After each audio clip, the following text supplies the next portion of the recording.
ଆରେ ଗୋଟେ କଥା ଜାଣିଛୁ ଆମ ଗାଁ ସୁରିଆ ଯୋଉ ଆରେ ସେ ଏତେ ଡରୁଗୁଲାଟା କାଇଁ କଣ ହେଲା କି?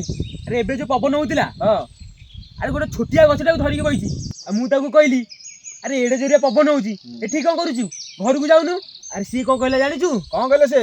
କହିଲେ ଆମ ସାର୍ କହିଛନ୍ତି ବାତ୍ୟା ପବନ ହେଲେ ବଡ ଗଛ ଉପଡେ ଛୋଟ ଗଛ ଉପଡେ ନାହିଁ। ଆରେ ତା କଥା ଛାଡେ, ଆମ ଗାଁ ତୁ ଆସିଆ। ଆଉ ସେ ପୁରା ଛେରୁଆଟା କାଇଁ କଣ ହେଲା କି? ଆରେ ସିଏ ନୂଆ ନୂଆ ସହରକୁ ଯାଇଥିଲା। ମୁଁ ଦିନେ ତାକୁ ସନ୍ଧ୍ୟାବେଳେ କଲ୍ କଲି, ମତେ ସେ କହିଲା ଟିକେ ରଖେ ରାସ୍ତା କ୍ରସ୍ କରୁଛି ପରେ କଲ୍ କରି। ସିଏ ତ କଲ୍ କଲାନି ଆଉ ମୁଁ ତାକୁ କଲ୍ କରୁଛି ରିସିଭ୍ କରୁନି। ତାପରେ ରାତି 12ଟାକୁ ତାର କଲ୍ ଆଇଲା। ଆରେ ରାତି 12ଟାରେ କଲ୍ କଲା? ଆରେ ମୁଁ ତାକୁ କହିଲି ସନ୍ଧ୍ୟାବେଳେ ତ ମୁଁ ତତେ କଲ୍ କରିଥିଲି, ଆଉ ତୁ ରାତି 12ଟାରେ ମତେ କଲ୍ କରୁଛୁ। ଆରେ ସିଏ ମତେ କହିଲା କଣ ଜାଣିଛୁ? କଣ କହିଲା? ମୁଁ ଏବେ ରାସ୍ତା କ୍ରସ୍ କଲି।